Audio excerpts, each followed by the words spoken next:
Zalakate, to celebrate grace. I'm angry. The destiny of my country and the destiny of my nation, they pay me for heart. If they pay me, say, Nigerians never even know what they are putting themselves. Nigerians never know the power of next year election. If they pay me, they pay me.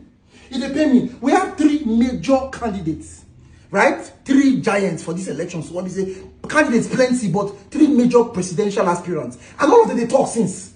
They talk and they keep talking. So I want to play excerpts from their speeches for you to hear. Before I go even talk, what did they pay me? I go talk, what did they pay me? And before I go talk, wait, Peter Obi, Atiku, and Tinubu. Abi, play Tinubu. Play. And that is, I'm openly begging Nasir El-Rufai not to run away for additional degree excuse.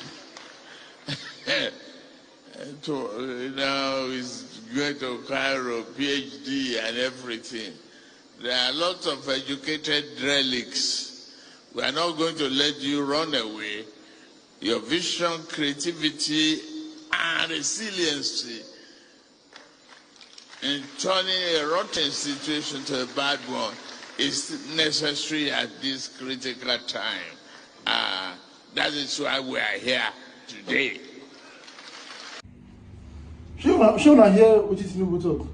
The resilience of El-Rufai is capable of turning a rotten situation to a bad one. Now, I believe that there are lovers and supporters of Tinubu even on my page. I believe that people that follow him are here too. So maybe when I will feel defend them or explain what he meant, I don't know. But let's play the next one. Let's hear excerpts from Atiku Abubakar. Play. I think what the average northerner needs is somebody who is from the north and who also understands the other parts of Nigeria and who has been able to build bridges across the rest of the country. This is what the northerner needs. He doesn't need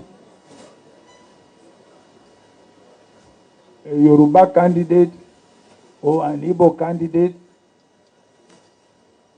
This is what the northerner needs.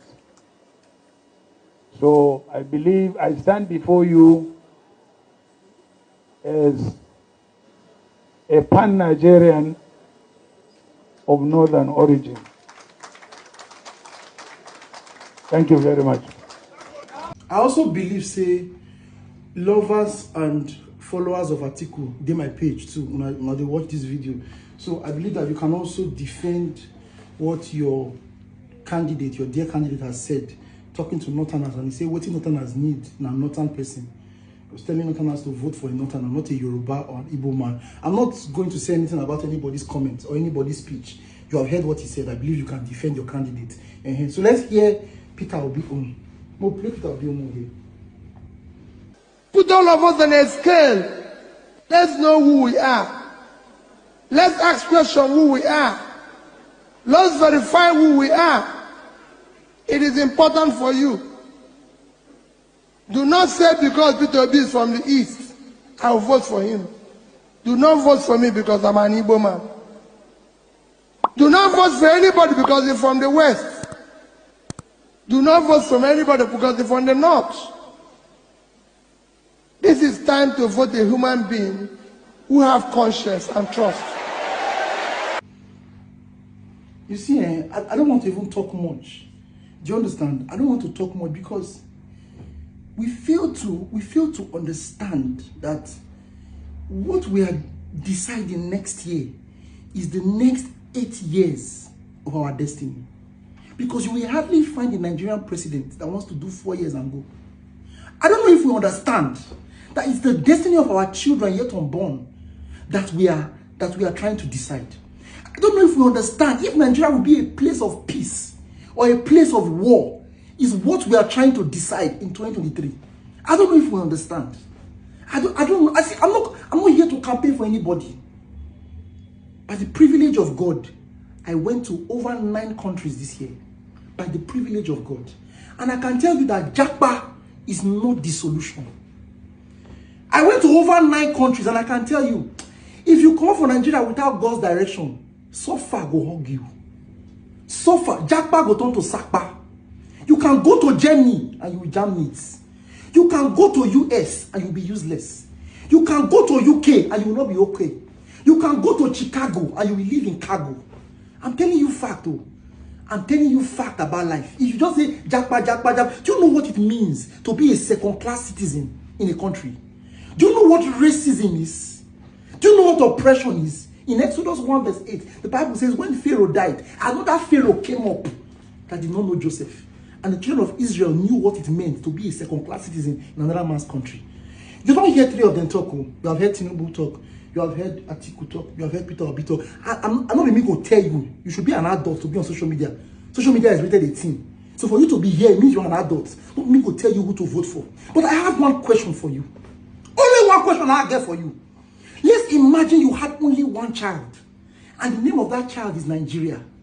And let's imagine that that child had needed a heart surgery.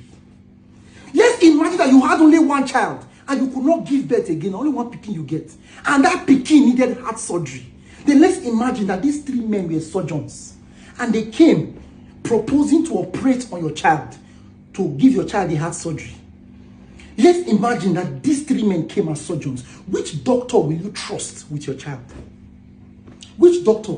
Will you collect 8K and bag of rice and lose your child? No, more they talk to people when get conscience. Do you know how poor Nigerians are? Do you know what it means to be standing on top of gold and yet be suffering? Do you know the kind of resources that Nigeria has? Nigeria has what it takes to be among the greatest nations in the world. Dubai not get resources. Dubai not get money resources. Do you know what Nigeria has? Only crude oil will never feel exhaust the money finish. Even with all the corruption in this country. Even with all the corruption. When the Bible talks about laying gold as dust, it's not a promise for Nigeria. Gold be like dust for this country. Money be like dust. We literally walk on top of money, but yet we suffer. We have all the resources, but we don't have leadership. And the wise man once said, everything rises and falls on leadership. It no matter what you get. If you don't get leadership, you'll be a failure. That's what we're going through in this country. An average Nigerian should be wealthy. An average Nigerian, a man in Dubai, a man went to Dubai. When he got to Dubai, he saw a white man selling in a restaurant. He said, hello, good afternoon. The white man said, hello. He said, are you from Dubai? The white man said, I'm from Turkey. If I'm from Dubai, why will I be working? Hey, God. If I'm from Dubai, why will I be working? Do you understand? People are paid for being citizens in countries that are not as blessed as our own. Well, I don't hear a different speech. Somebody said they'll turn rotten situation to a bad one. Another one said, make Hausa no need Igbo. Hausa no need Yoruba. Make Hausa vote for only Hausa. You see, God. Luke chapter 6 verse 45. The Bible says, out of the abundance of the heart, the mouth speaketh. It is one thing for a man to deceive us. May we know, at least, we want to still get shame. We want to deceive us. We want to still get shame. We want to still lie give us. It's one thing for somebody to deceive us, enter the office and change mouths. It's one thing to lie to us and go become president. You do another thing. It's a different thing entirely. It's a different thing entirely. See, our people have a saying. They say, stone when person see, not they blind them. Stone when person see, they come, not they blind them. We open our eye for stone to enter. People have given, judge their speeches. I'm not going to talk anything. No. One say, don't vote for me because I'm Igbo. Don't vote for me because I'm... Stone when we see, it not go blind us. Just judge this 3 men. I cannot tell you who to vote for. I'm not campaigning for anybody. On that day, I carry my PVC, I'll go vote. I'm not going to tell you, say, vote. You are a human being, you have sense, you are an adult. Not me go tell you, say, vote for this person. But just imagine, say, you only one picking you get, and you need heart surgery. Which of these men you would trust if they were all doctors to operate on your child? No, you think, if you not get conscience, think of your children yet unborn. They'll give you a bag of rice, when you chop, forget your destiny. Think of it. They don't even get shame, say, even deceive us, lie, give us. Tell us, say, you go do heaven and earth. More, don't know, say, okay, they'll at least fear not let them. They use time, they tell us indirect message. They are telling us indirect message. Now, stop with the system, I want blind us. That's what I have to say. Anyway, shall give me my this make I do advance. I don't know whether I want to finish. Oh. See my show. My show, they come up. If you live in Osun State or environs, on the 18th of December, I'm having my stage play. It's a comic stage play. And it's titled Zalakate's Voyage. It's happening at King's Event in Ilesha. They happen for Ilesha on the 18th of December by 2 p.m. prompt. Regular ticket is 2,000. VIP is 30,000. Table is 300. Premium table is 600K. So I beg, please come and support me. If you want to still sponsor the show, you want promotion or anything, you can still reach out to me via this page, via my phone number on this page, or through direct message on Instagram, or through my WhatsApp number. God bless you people. I love you now. Think of Nigeria. Think of the future. Because the ballot is stronger than the bullet. The ballot is stronger than the bullet. If you chop today, you will suffer tomorrow. If you play today, you will pay tomorrow. But if you can pay the price and bear it today, you will pay tomorrow. God bless Nigeria. Long live Africa. Long live Nigeria. I love you. Zuzu Zalakate. Celebrate grace.